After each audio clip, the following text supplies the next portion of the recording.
dan ayah itu sekalipun telah wafat.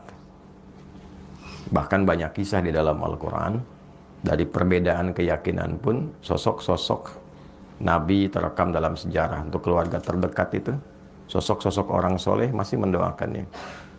Ya, kita tidak tahu hikmah apa yang ditetapkan oleh Allah dalam kehidupan kita, karena itu sesuatu yang kita akan dapatkan di masa depan. Boleh jadi ujian terbesarnya adalah konsistensi kita sebagai seorang anak untuk berbakti dengan cara yang berbeda. Sepanjang orang masih hidup, jangankan ayah kita, paman kita, yang tidak ada hubungan dengan kita pun, dia masih punya peluang untuk jadi orang baik sebelum nyawanya sampai di tenggorokan. Betapapun sikapnya kepada kita. Anda kenal Fir'aun? Bilang kenal, saya pulang.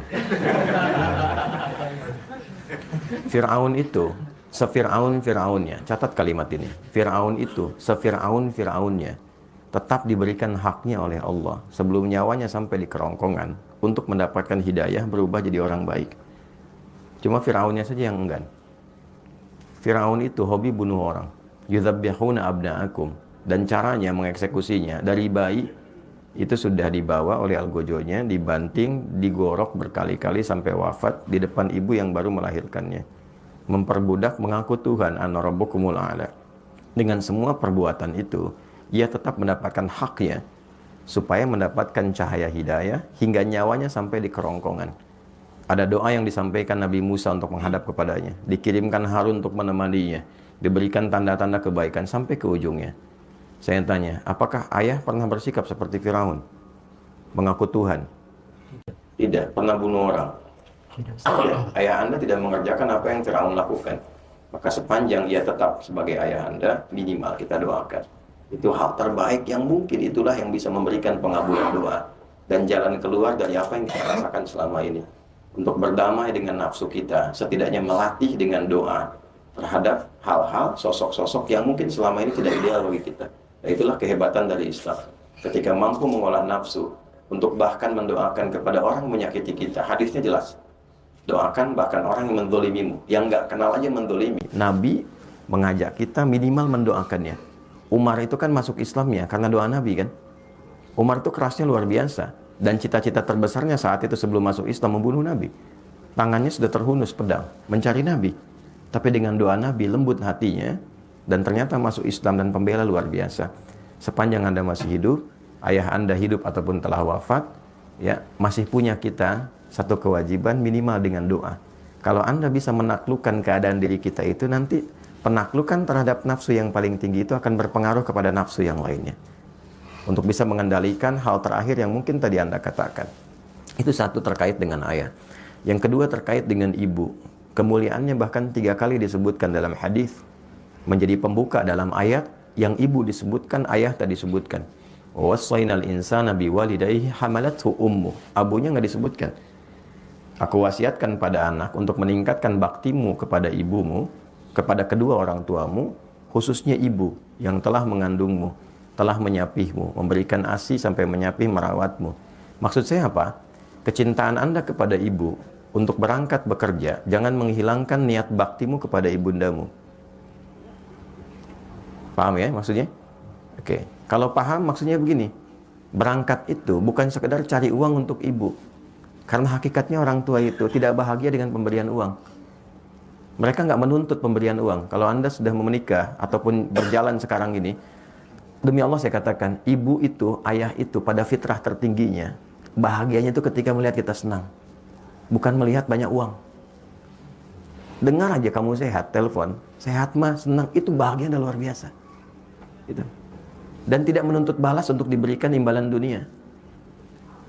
Dan lebih berbahagia ketika engkau mampu mengatakan kalimat yang baik, berbakti yang baik, mengenal engkau jadi orang baik, membawa nilai-nilai kebaikan. Maksudnya apa? Ketika berangkat ke sini Anda lakukan karena ibu, bukan hanya mencari uang materi yang Anda bisa lihat dengan kebahagiaan materi, tapi jaga amanat-amanat ibu yang baik di situ. Jadi anak yang baik, jaga amanatnya, jaga perilakunya, dan niatkan kepada Allah untuk membahagiakan ibu. Itulah yang saya lakukan sejak saya belajar. Mencari cahaya untuk kesendirian ayah di alam kuburnya, mencari kebaikan yang bisa membahagiakan ibu selama hidupnya, dan itu yang diberikan oleh Allah pada kami saat ini. Jadi kalau Anda lihat saya seperti sekarang, Itu karena cinta saya kepada ibu, sayang saya kepada ayah. Saya bisa menghafal Quran itu, memegang mushaf yang ditinggalkan ayah, menghadap ke kiblat dan berdoa. Ya Allah, saya nggak bisa berbuat baik dalam kehidupan ayah yang hadir di samping saya. Karena dia telah tiada. Berikan saya kesempatan menerangi cahaya di alam kubur dari setiap huruf Al-Quran yang saya bacakan ini. Sampai sekarang saya jaga. Ya Allah, mohon berikan kesempatan membahagiakan ibu. Dari niat saya belajar yang menghasilkan sesuatu untuk menggembirakan ibunda saya. Jadi saya belajar itu karena ibu, karena ayah. Tapi cara kita belajar karena ibu, maka kita menjaga sikap. Maka ketika lahir dorongan untuk hasrat yang tidak bagus itu klaster ketiga, maka coba gambarkan, kalau ibu saya tahu saya begini, kira-kira saya nyaman atau tidak? Ibu senang atau tidak? Maka berdamailah dengan klaster pertama, itu akan membantu Anda untuk mengendalikan pada masalah yang ketiga. Bawalah amanat ibu pada bagian kedua, maka itu menjaga Anda cara bekerja dengan cara yang baik, dan bisa mengondisikan hasrat Anda dengan cara yang baik. Dan yang ketiga, sebelum sampai kepada bab nikah, sebetulnya ada bab siam, ada bab puasa. Ya kan? Ya ma'syarasy syabab, man istata'a minkumul ba'ata falyatazawwaj, fa in lam yastati' fa 'alaihi bis-siyam. Duhai para pemuda, para pemudi, jika tiba muncul puncak hasratmu secara biologis yang tidak mudah mengendalikannya, Nabi sudah antisipasi itu 15 abad lalu. Maka berusahalah untuk menikah. Kalaupun belum ada kemampuan untuk itu, bukan hanya kemampuan material, ya, kemampuan emosional, kemampuan memanage waktu dan seterusnya, maka fa'alaihi bisyam, paksakan dirimu untuk melatih puasa. Puasa. Ya, puasa itu paling efektif. Puasa itu meningkatkan taat, mencegah maksiat. Ketika Anda melakukan tindakan itu untuk memuaskan hasrat, tapi ketika sedang puasa, itu Anda tahan.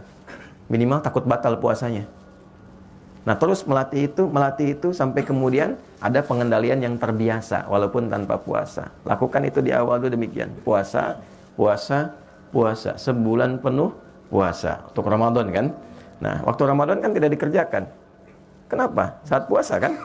Nah, maka bawa itu dalam kondisi sekarang ini. Walaupun tidak Ramadan. Senin dulu, Kamis dulu, latihan. Dengan 2 tadi tambahkan.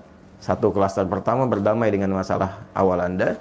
Yang terakhir bawa niat-niat yang baik untuk ibu Anda. Kemudian berlatih puasa. Sampai punya kematangan itu. Sampai menemukan jodoh yang terbaik.